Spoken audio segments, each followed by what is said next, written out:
মধ্যে নির্বাচনের তারিখ ঘোষণা করতে হবে।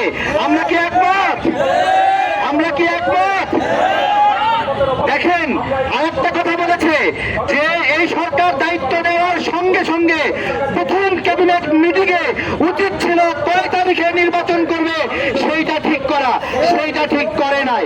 পাশাপাশি এই সরকারের উপদেষ্টারা নির্বাচনে অংশগ্রহণ করবে কিনা সেইটাও প্রথম ক্যাবিনেট মিটিংয়ে সিদ্ধান্ত হওয়ার কথা ছিল, সেই সিদ্ধান্তও নেয়নি।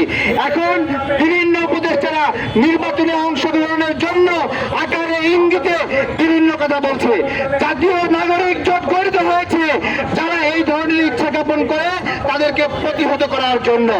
একটা প্রশ্ন রাখি, প্রশ্ন হলো 20 বছরের যুবক সে উপদেষ্টা হলে নির্বাচন করতে পারবে, আর 70 বছরের বুড়া হইলে সে নির্বাচন করতে পারবে না, এরকম কোন আইন আছে? এই অন্তর্বর্তীকালীন সরকার সেইটা কি তত্ত্বাবধায়ক সরকারের আদলে গঠিত নয়?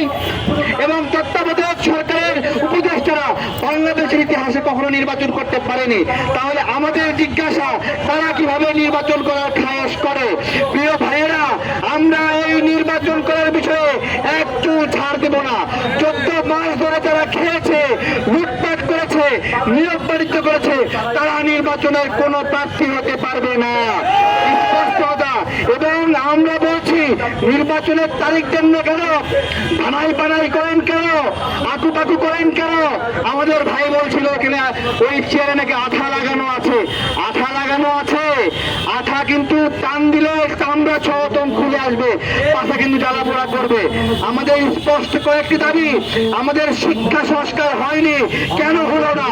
কেন এখানে গুরুত্ব দিলেন না? স্বাস্থ্য সংস্কার হয়নি, কেন ডক্টর ইউনূস তার গ্রামীণ ব্যাংকের অফিসারকে নিয়ে এসে স্বাস্থ্য মন্ত্রণালয়ে বসিয়েছে? জবাব দিতে হবে।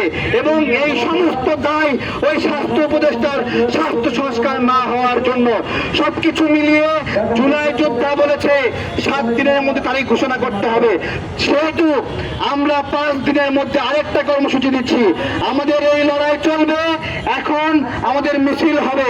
মিছিলের স্লোগান হলো ধানাই পানায় মানব না, কি বলা যায় বলেন? তারিখ ছাড়া যাব না, ধানাই পানায় মানব না, ধানাই পানায় মানব না। তারিখ দাও, নির্বাচনের তারিখ দাও, তারিখ দাও,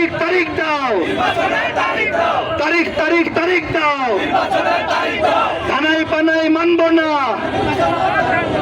তারিখ ছাড়া যাব না, ধানাই পানায় মানব না, তারিখ ছাড়া যাব না, ধানাই পানায় মানব না।